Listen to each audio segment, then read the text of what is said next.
Ray Conniff. Joseph Raymond Conniff, November 6, 1916, October 12, 2002, was an American bandleader and arranger best known for his Ray Conniff Singers during the 1960s. Biography.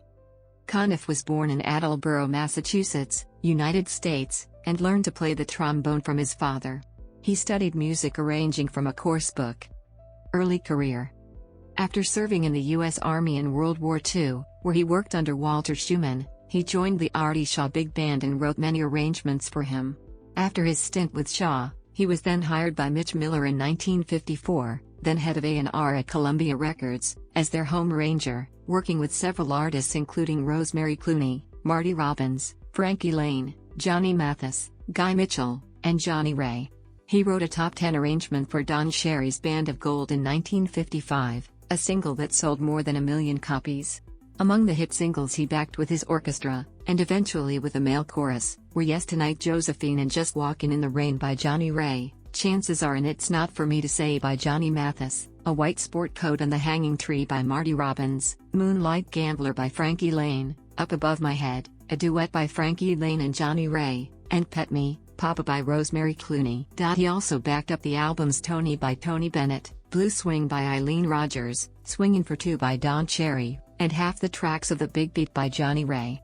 In these early years he produced similar-sounding records for Columbia's Epic label under the name of J. Ray, which stood for Joseph Raymond, among them a backing album and singles with Something Smith and the Redheads, an American male vocal group.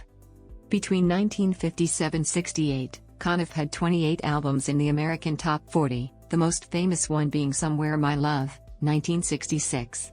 He topped the album list in Britain in 1969 with his orchestra, his chorus, his singers, his sound, an album which was originally published to promote his European tour, Germany, Austria, Switzerland, in 1969.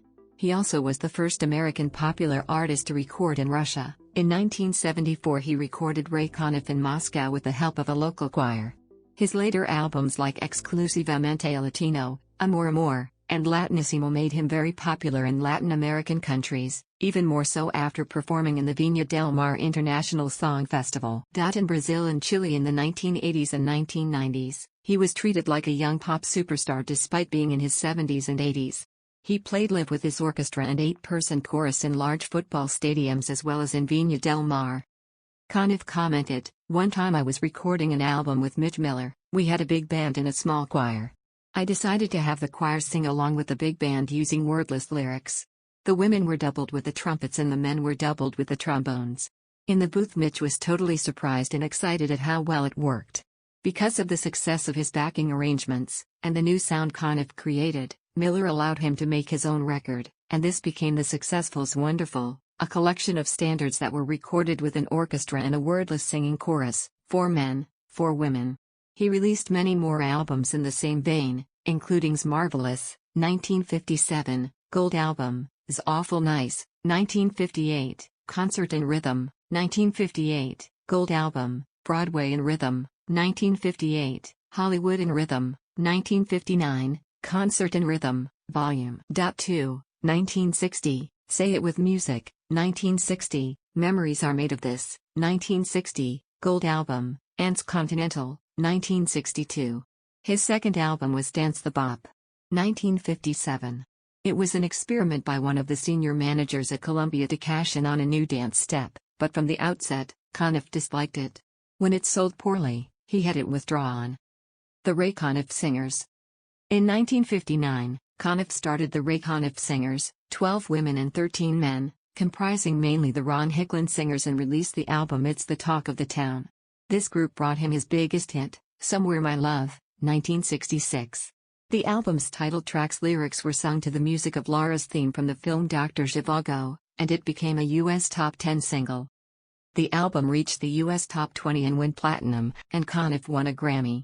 The single and album also reached high positions in the international charts, AO Australia, Germany, Great Britain, Japan, while the first of 4 Christmas albums by the Singers, Christmas with Conniff, 1959, was also successful. Nearly 50 years after its release, in 2004, Conniff was posthumously awarded a platinum album/CD. Other well-known releases by the singers included Ray Conniff's Hawaiian album, 1967, featuring the hit song Pearly Shells and Bridge Over Troubled Water, 1970, which included Conniff's original composition Someone, and remakes of such hits as All I Have to Do Is Dream, I'll Never Fall in Love Again, and Something. Musically different highlights in Conniff's career are two albums he produced in cooperation with Billy Butterfield, an old friend from earlier swing days. Conniff Meets Butterfield, 1959, featured Butterfield's solo trumpet and a small rhythm group, Just Kidding Around, after a Conniff original composition from the 1940s, released 1963, featured additional trombone solos by Ray himself. Both albums are pure light jazz and did not feature any vocals. Later years. Conniff recorded in New York from 1955-61, and mainly in Los Angeles from 1962 through 2000. Later in the 1960s he produced an average of 2 instrumental and 1 vocal album a year. In 1979, Conniff was hired to rearrange and record a new version of Those Were the Days and Remembering You, the opening and closing themes to All in the Family for Carol O'Connor's new spin-off, Archie Bunker's Place on CBS, with a small ensemble, trombone solo, and honky-tonk piano. Conniff sold about 70 million albums worldwide, and continued recording and performing until his death in 2002. Death. Ray Conniff died in Escondido, California in 2002 after falling and hitting his head on the sink, and is buried in the Westwood Village Memorial Park Cemetery in Los Angeles, California. His grave marker bears a musical score with the first 4 notes of Somewhere My Love. Conniff left his wife, Vera, a daughter, Tamara Conniff, and 3 grandchildren. His son, Jimmy Conniff, died in 2015. Legacy. In 2004, a Memorial 2 CD compilation set, The Essential Ray Conniff, was released, featuring many rare and previously unreleased tracks. The Singles Collection, Volume 1 was released on the Collectibles label in 2005, the Singles Collection, Volume 2 in 2007, and Volume 3 was released in 2009. These collections feature rare singles and previously unissued tracks. His music is also featured prominently in the movie There's Something About Mary. Ray Conniff Singers membership. From 1962 through 2001, membership in the Ray Conniff Singers included original albums. Ray Conniff was one of the most successful easy-listening artists on the Billboard magazine album chart, placing 30 albums on their Billboard Hot 200 charts to 1973. The group went on to record over 90 albums. Hit records. Spin-offs.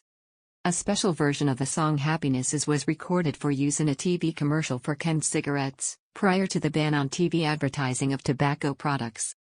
Holiday 100 chart entries. Since many radio stations in the U.S. adopt a format change to Christmas music each December, many holiday hits have an annual spike in popularity during the last few weeks of the year and are retired once the season is over. In December 2011, Billboard began a holiday songs chart with 50 positions that monitors the last 5 weeks of each year to rank the top holiday hits of all eras using the same methodology as the Hot 100, blending streaming, airplay, and sales data, and in 2013 the number of positions on the chart was doubled, resulting in the Holiday 100. 2 recordings by Conniff and the Singers have made appearances on the Holiday 100 and are noted below according to the holiday season in which they charted there. Songs composed by Conniff charted there.